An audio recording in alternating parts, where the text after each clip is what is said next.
Hello and welcome to the closing show of Roses 2016. I'm Siri Hamperpaw. And I'm Chris Osborne. After a fantastic weekend, Roses has come to an end. Tonight we'll be taking you through some of the weekend's best bits, showing you the highlights from the last home Roses. So, it's your first Roses. Yep, it's my first Roses and it's your last. It's my last. Roses. It is my eighth, not my eighth home one, I'm not quite that old. It's my eighth and final Roses, which is it's been great fun, and we're actually joined by Natalie Sutcliffe, LUSU VP Activities, who's been in charge of all things Roses, leading our teams to a great victory. How's it been for you, Nat? Absolutely unbelievable, whirlwind adventure from start to finish. I think it's one of those. It was one of the main reasons I ran for my role. Having a home Roses on your cards is always going to be a winner. I didn't realise quite how soon prep would start, by which I mean the first week I started the job. And since then it's just been go, go, go. And when Friday struck, I don't think I quite realised it was here. Everyone all week was like, it's Roses this week, why are you so calm? And I was like, I don't know, I'm just going to enjoy it. The weather shook us up a bit, can't deny that. Friday we had a bit of a hectic day trying to rearrange everything and run the competition. But by Saturday the sun had come out and we started to just pull away, and by Sunday morning we had it in the bag, and it Do you know what time we actually won it? When did you find out? I found out, well, we had a bit of a mix-up. We thought we'd won it, and because of fixtures having not gone ahead this week, the point actually changed. And once we got the tech side of it fixed, I was in the score centre, and it was canoe slalom that had come over. And bless her, the president Kirsten came running over with 2 scorecards, and me and Danielle were just like, oh my god, what does this say, what does this say? And she like turned them over backwards and then gave them to us, and to see 2 Lancaster wins, meaning we got 2 4 points, a total of 8 points, pushing us over by 3. Absolutely unbelievable. I didn't quite know what to do. Danielle cried, I was just in shock and just started shaking, and then I was just like, it is quite surreal though, isn't it? 100%.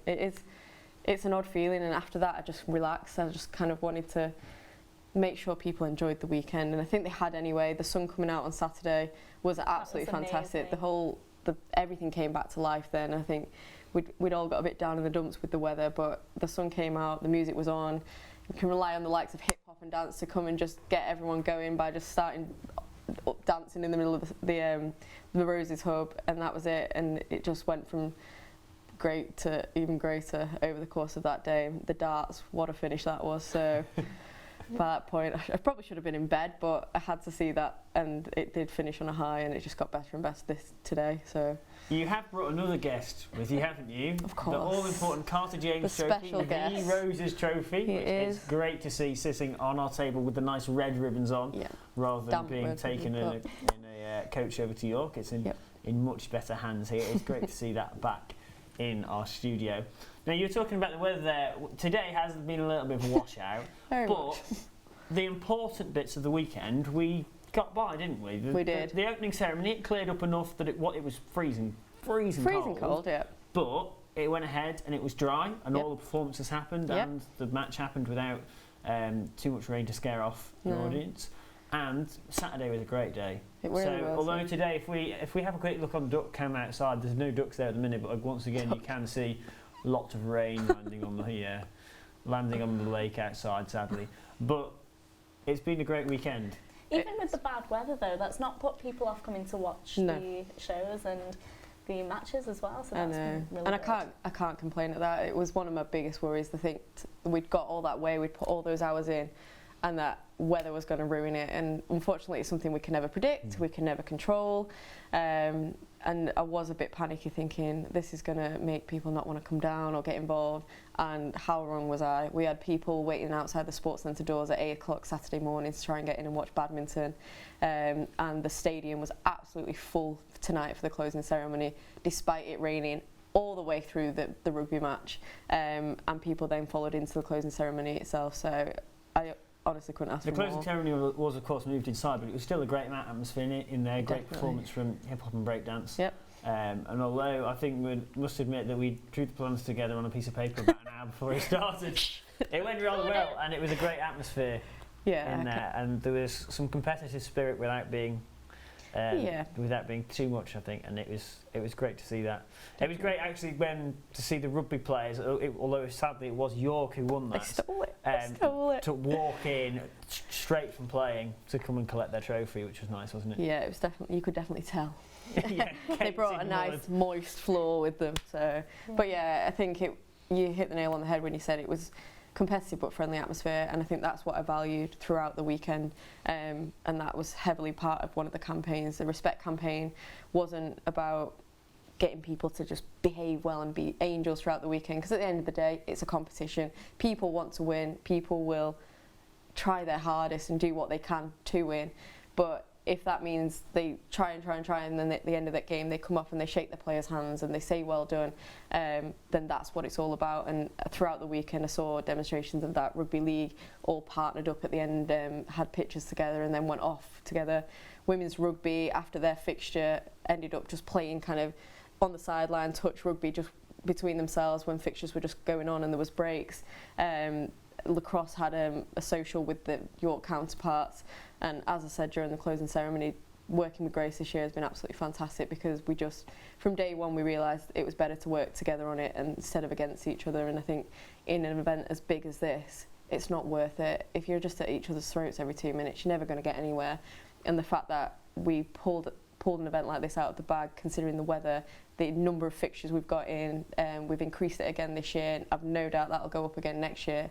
But working together has just meant that it was just so much easier and enjoyable. And like you said, sitting next to her on the sofa, I didn't hate her. I've absolutely loved working with her, and I wish her all the best of luck with whatever she does next. So. Yeah, I mean, so much has happened this weekend. This weekend has been packed with action and over several 139 fixtures. Was it? Well, 139 minus two. Was it just the 2 cricket ones that were cancelled? Unbelievably, we managed to get through all tennis fixtures, 2 cricket fixtures, all the rugby, all the football, lacrosse, hockey, everything. We just lost 2 fixtures, so 137. That's amazing. Yeah, 137. 137. That's amazing. And there's been countless events organised. But after all that hard work, Lancaster has come out on top. Yes, Lancaster teams came out on top with an impressive 216.5 points compared to York's 134.5, which we said we were trying to work this out before the show started, and it turns out Nat's maths is far better than mine. That's an 82-point gap, which is a very substantial gap. That's our best in 4 years. Were you ever worried about the result? Friday night, when it was, or before the darts, let's say, not the darts, sorry, before the opening ceremony, sort of 5 o'clock Friday, we weren't doing particularly close. well. It was very close. Yeah, there were points on Friday when York were ahead quite a lot of the day. What were you feeling? My worries sank in, I'd say 2 weeks before the event. After the students had gone for Easter and kind of panic mode kicked in of how much we had to do in the next few weeks, I did start to think, oh my God, can we actually do this? And then my doubts were completely washed aside, because I ended up with numerous Facebook messages from teams that had been competing over the Easter break with wins left, right and centre, and that spurred me on. And I think at the end of the day, I feel like I'd got the students to a point where they were that determined to do it, they were ready. And to get those kind of messages on Facebook and Twitter saying, oh, we've just done a competition, we've just absolutely smashed it, York didn't do so well but they still were good, and we've kind of, all the teams had kept stats of how York had done, and it just felt like they were taking it as seriously as they could. They knew what they had to do and they did it. So even as Friday came, it was close, I can't deny that. There was a point where it was edging up each side, and there was just no distinct gap becoming clear. But no, I wouldn't say I doubted them at any point. I knew they were going to get it, and Saturday was our kind of women's fixtures special, and they did it. They absolutely nailed it, in better words. I honestly, I sat there going through the scorecards, tallying up how many points they'd actually brought in, and obviously it was a significant day because they were all 4-point events, and to count 68 points, absolutely unbelievable, and that's what really pepped us up with the difference. So I never doubted them. I knew they'd do it. We're definitely proud of Lancaster. Of course. So Europe's biggest intervarsity is coming to a close here tonight. The men's rugby was the last fixture. So let's take a look at some of the highlights from the match.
This weekend has been incredible, but it wouldn't have been without the hard work from all the competitors and the organisers. The support scene all over campus at every match has been completely enhancing the weekend, fueling the rivalry between York and Lancaster. Today featured many sports games and matches of a huge variety, which meant that there was always something for someone to watch and enjoy. Did you go and watch anything? I didn't get to see very much today actually because I was doing the morning show and I did the lunchtime show, and in between I was running around trying to sort the the closing ceremony out with its last minute move indoors. So I'm afraid to say today I haven't really seen anything, which is a bit of a shame. That's like me as well. I've either just been in LA. Well, you were producing this morning. Yeah, I was producing this morning. And then... And I think you had a bit of a break. For the lunchtime show, I just stayed to help out and do some editing, and I was still recovering from last night. Yes. So because Sugar I decided House to go to has taken Sugar its House. toll this night, hasn't it? Yeah. Have you been out this weekend, Nat, or have you taken it easy? Definitely not. They're trying. Tonight's the night apparently, and I'm just like, I just want to see my bed. Oh, This has cursed me. I said I wasn't going to sit down, and that's why I'd end up getting out, and I've sat down now, so it's all going to go downhill from here. So I blame you if I'm in bed at 8 o'clock. Just getting back to the sport, what was your favourite match that you saw today? Oh, today, like you said, I've not really seen much today. Do you know what? Canoe polo, actually. Oh, it's Canoe great fun, isn't polo it? was fascinating, and in all honesty, I'd never seen it before. I didn't understand it, but it's just how you can get that many boats in a pool, they can move that fast, and have a net that's kind of 6 elevated. foot up in the air. It was bizarre, but what I really value was the sportsmanship. It's like ultimate frisbee. It's kind of self-officiated, and if there was ever an issue, if say you'd scored a goal but someone had pushed you in the back, they'd literally talk it out between the two of them, and one of them would kind of go, yeah, hands up, fair enough, and they'd just take the goal off them and start again. And at the end of the game, they all got in a circle and they tell each other how well they've done, and that was amazing to see. And it was the same with canoe polo. If anyone got flipped and they were struggling to turn back over, everyone would come over and get the nose of their boats and get them back up, give them the ball, make sure they're okay, and I was just like, this is lovely. So it was competitive still, and we absolutely killed them. But amazing to just see that kind of atmosphere, and something what I kind of always said was, this is my 4th Roses now, and every year I try and go and watch something new that I haven't seen before. And in my first few years I made that the American sport, so I did American football and lacrosse, and this weekend I've done underwater hockey and canoe polo, and ultimate frisbee. So again, all fascinating, and you genuinely do learn every day. I'm gutted I missed the canoe polo. We actually talked Really about it good. on all 3 shows now today, because we said it was one of the ones we were looking forward to, and Yep. there was a couple of us hoping to get down and see it, which I never managed to. But Very then we good. saw some great pictures on Twitter on it from during the lunchtime show, and it looked absolutely fantastic. I did actually see one of the people who was working in the school who does canoeing, who was in afterwards, and she seemed to have really enjoyed She's it. an absolute superstar, and I've got to give credit to the canoe club. They brought in 16 points in total there. I think if not the only club that brought home every single point they could have got. And 16 points a lot, because polo and slalom are classified as different sports entirely. Canoe was actually worth 16 points, and they got every single one of them. So absolute massive congratulations to those guys. So, as you're all aware, most of the fixtures take place on the Lancaster campus. However, the snow sports, along with the canoe slalom that we just mentioned, do take place off campus. Snow sports takes place in the Rosendale Ski Centre. The Lancaster University Film Production Society went along there to record the event. So let's take a look at some of the highlights. Every tear a waterfall in the night, the stormy night. She closed her eyes. In the night, the stormy night, away she flies. And dream of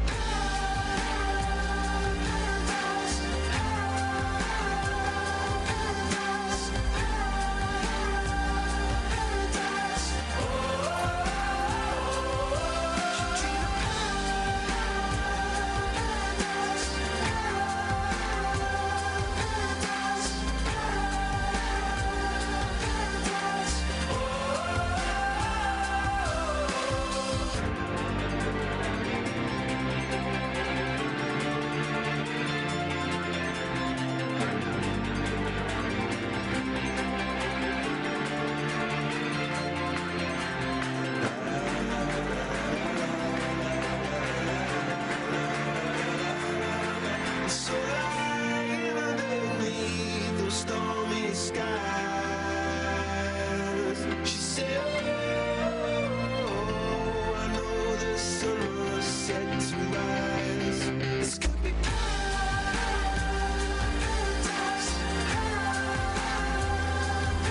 This could be paradise.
That looked great, didn't it? I've never been skiing or snowboarding. I think I'd break every I've bone in my never body if I either. tried. Have you? I've done one session at the Chill Factory in And how Manchester. did it go? Nah. I did snowboarding, and I'm not going to lie, it is so much harder than it looks. Did you come out in one piece? Kind of. I pulled all the inside Oh of my leg, gosh. because obviously because I was a beginner on the baby slope, they don't let you go up on the ski lift, so you have to unclip one foot and basically drag the snowboard back up the hill. And I was Oh. clearly using very poor technique, because all the inside of my leg the next day was agonisingly painful. It So sounds really scary. I've not I'm done it really since. scared to try skiing Yeah, or they snowboarding. they take some guts to do those kind of Yeah. sports. Definitely. They're always the type of sports I wonder how they get into. Yeah. It's like when you see Olympic sports like bobsleigh, you think, how on earth did you think one day I'm going to throw myself down this ice luge as fast as I can? beats me. Now, what was your best moment of the weekend, and what was your most stressful as well? Best moment. I can't deny, finding out we'd won was a pretty clear highlight, but I'm not going to say that because that's a given any year. The women's basketball was pretty exciting. That was kind of hit and miss. They were winning, and then in the second quarter, York caught us, and then the lead was just kind of neck and neck. And then the fourth quarter, they just took it away, but the crowd just got bigger and bigger and bigger throughout that game. And by that fourth quarter, it was unbelievable. Everyone was behind them. Every single goal, the whole place erupted. So to take that win was absolutely huge. So that was a very impressive moment. I think that was the first game I'd managed to just kind of relax a little and go and just watch it and enjoy it, and it was so good. Most stressful, the whole of Friday. If I can have the whole day, the whole of Friday, because it was just absolute mayhem trying to get everything put back up in the Roses Hub and manage the teams on our end and make sure York were arriving okay and knew where they were going. So it was kind of the three-way spectrum. And admittedly, Friday probably is always going to be the busiest day because it is a case of everything starting and finding your feet with processes and how things are working.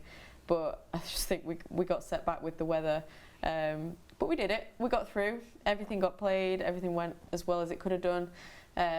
So, yeah. I'll definitely agree with you on Friday. Although I'm going to actually, for my stressful moment was any time from Wednesday to Friday. Mainly because of from July to now. No, because of the weather. Because I was organising the half-time show and the opening ceremony, and we'd had a great rehearsal on Tuesday night, and it went really well. Yeah.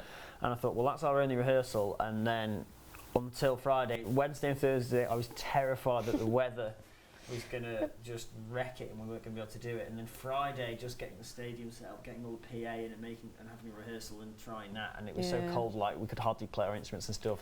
And then the sun came out in the afternoon. It did. Well, we needed it to. By about 5 o'clock, I was much less stressed. So I think Friday. The other thing is, it's a working day Friday as well. Isn't it? It is, so and I kept forgetting that because I'd run up to the office frantically trying to find something, and the rest of the staff are still sat there working. I was like, oh yeah, I better just calm down, not destroy the place whilst they're still at work. But I think despite the build up and the amount of hours you put in, and you think the weekend it's just going to it's going to happen, like everything's in place, and then when you get to it, there's still so much to do. And I think that just shows the scale of the event. The things that go on in the background that people don't see is absolutely phenomenal. The amount of hours the staff put in, the volunteers, the event crew is unbelievable, and there's no way that could happen without them. So a massive thank you has to go to those, because I don't think they've stopped since Thursday. They're still going now. They're still going now. That's why I was late coming up. We're all trying to clean the car park now, and get all the inflatables and marquees away. It's little things like that I think a lot of the time you just overthink, and you overlook them and think, oh yeah, it's just all pop up, it just happens, and it's not. It's hours and hours of work, and it needs many people to put it together. You mentioned a bit earlier that you've been planning Roses since you started the job. Yep. So how long has that actually been now? Oh God, how many months of it? 10 months. Wow. It's a long time, isn't it? 10 months. Long time. It's a huge event, and I think it does the university a justice. Like, it's such a fantastic event that both universities come together to put on. It happens every year. It's getting bigger and bigger, and like you said earlier, it is quite possibly the biggest intervarsity competition in the whole of Europe now. That is a big thing to say. Considering we're two universities, especially we're a bit smaller than York, we're not a big university. Not at all. We're, what, 12-ish thousand 12,000 students, which is a fraction of what you get at something like Leeds or Manchester. And we're isolated. We're not in a city with any great facilities. We don't, let's face it, we don't have any big sporting facilities on our doorstep. So to see something of this scale pulled off without any... We're not a sporting university, as in academically. We don't do studies of like academic work in that sort of area. Really, we don't really do events as an academic institution either. So it's all stuff that people are doing outside their degrees that drive this, and it's an incredible achievement. Definitely, and as you said, being a 12,000 strong university, we're literally a third of the size of Manchester, And when it comes to their varsities, a lot of the big universities just kind of pick 8 big sports, or they'll do one big sport at a big venue and take all the students. And we definitely challenge ourselves and go above and beyond. We're going to do everything. And get, I think what the best part of that is we want to get as many people involved as possible. And that's not just the competitors, that's the volunteers too. And as you said, it can't happen without them. And I think if we actually sat back and worked out how many people had been involved in that event, you'd be genuinely amazed at the numbers that would come out when you think of the staff, the crew, the volunteers, the competitors, the students from York. Like, the number would be rather large, I'd suspect, and it is an amazing thing. And I just hope other universities see the likes of these shows and they see the highlight videos and sit there and go, wow, we've got a lot of catching up to do when it comes to varsity. And it is interesting when you meet other activities officers at events and they think theirs is the biggest, and then you kind of sit and go, oh, we do 139 fixtures in 3 days. They're just like, oh my God, how do you pull that off? We do 8 fixtures in a day. And I'm like, it takes a lot of work, it takes a lot of hours, but we do it, and it keeps getting bigger. So bring on the challenge. How big can we go next year? next Home Roses. So as long as this comes back. Even as a student, it's quite difficult to avoid the Roses weekend.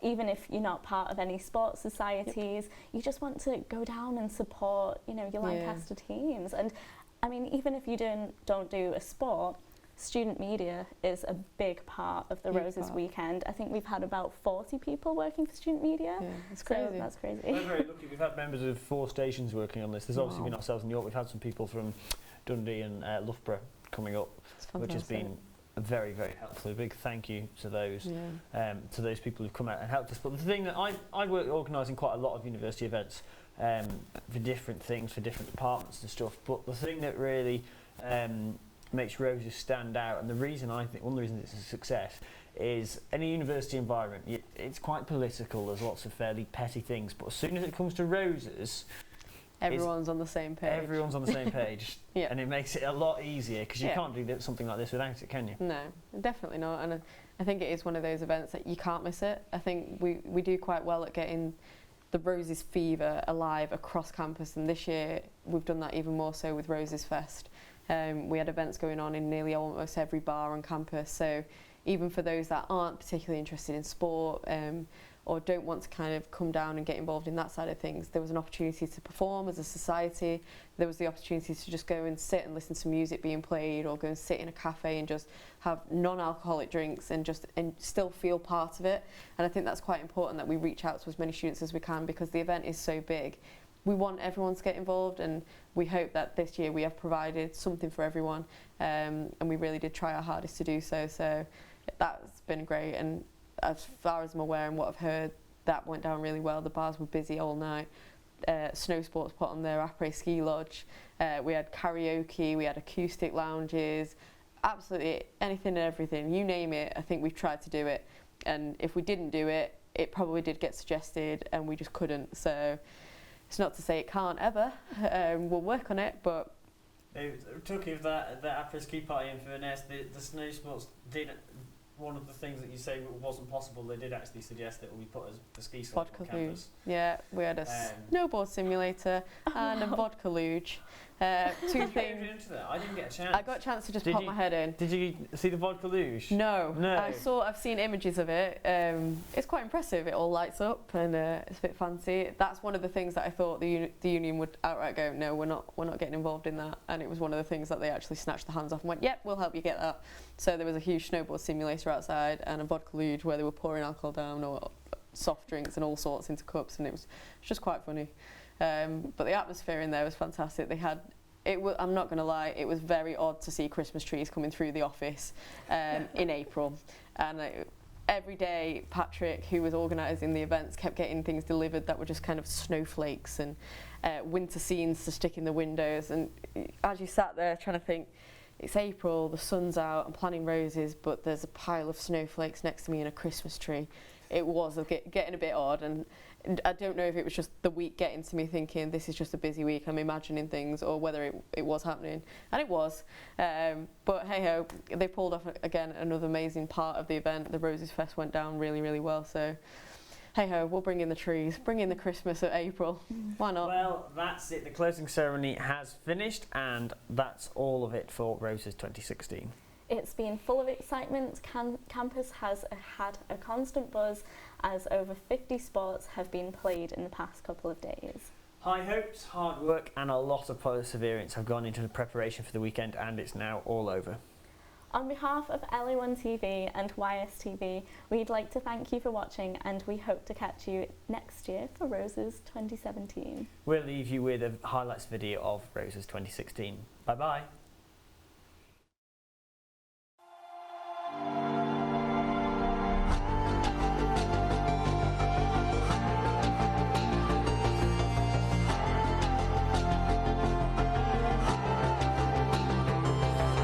Kicking up dust across the ground, seeing millions of stars spinning me out. I'll never make a secret sound. It must be time. This is my life. So what's on the other side? Taking advantage of when we escape this life. Straight through the eyes of gods, and we're chasing our wildest dreams. I pray you'll be by my side. We're starting to pick up speed, scattered across the sky. 'Cause you make me feel like I'm holding on to something real. You make me feel like you're holding on to something real.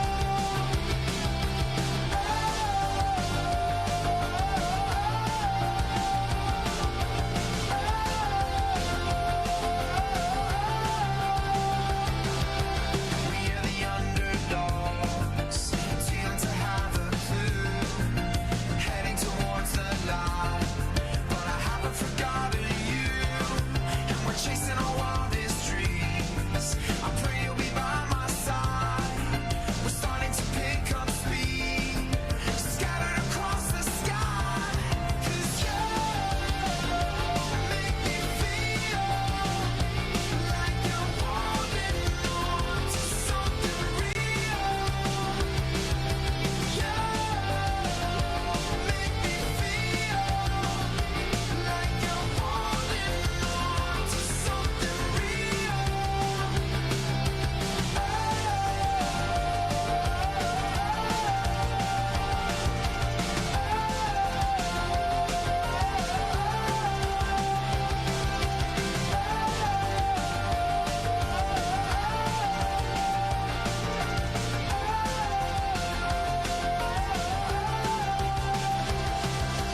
You make me feel like I'm holding on to something real. You make me feel like I'm holding on to something real.